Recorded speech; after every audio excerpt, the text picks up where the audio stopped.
পেঁয়াজ আমদানির ক্ষেত্রে সবসময় ভারত নির্ভর বাংলাদেশ। ভারত কোনো কারণে রপ্তানি বন্ধ করলে কিংবা দেশে কোনো সংকট তৈরি হলেই বাড়ে পেঁয়াজের দাম। চলতি বছর ভরা মৌসুমেও দেশে পেঁয়াজের দাম ছিল চড়া, এখনও ১০০ টাকার বেশি দামে পেঁয়াজ কিনে খেতে হচ্ছে। বৈষম্য বিরোধী ছাত্র আন্দোলনে সরকার পতনের পর থেকে ভারতের পাশাপাশি পাকিস্তান, চীন, থাইল্যান্ড এবং মিশর থেকে দেশে পেঁয়াজ আসা শুরু হয়েছে। এর ইতিবাচক প্রভাব পড়ছে বাজারে। দেশে ভোগ্যপণ্যের দ্বিতীয় বৃহৎ পাইকারি বাজার খাতুনগঞ্জে কমতে শুরু করেছে পেঁয়াজের দাম। খাতুনগঞ্জের ব্যবসায়ীরা জানান, কোটা সংস্কার আন্দোলন শুরু হলে বড় ব্যবসায়ীরা এলসি খোলা বন্ধ করে দিলে ছোট আমদানিকারকরা পাকিস্তান, চীন, থাইল্যান্ড এবং মিশর থেকে পেঁয়াজ আমদানির জন্য এলসি খোলেন। ৫ আগস্ট হাসিনা সরকারের পতনের পরপরই ওইসব দেশের পেঁয়াজের চালান চট্টগ্রাম বন্দরে চলে আসে।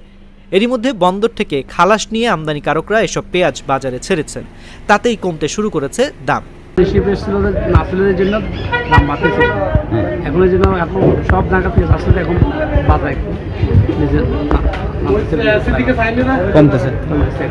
দাম মিশরে আছে ৭৫, চায়না আছে ৫৫, পাকিস্তান আছে ৭০-৭৫ এরকম।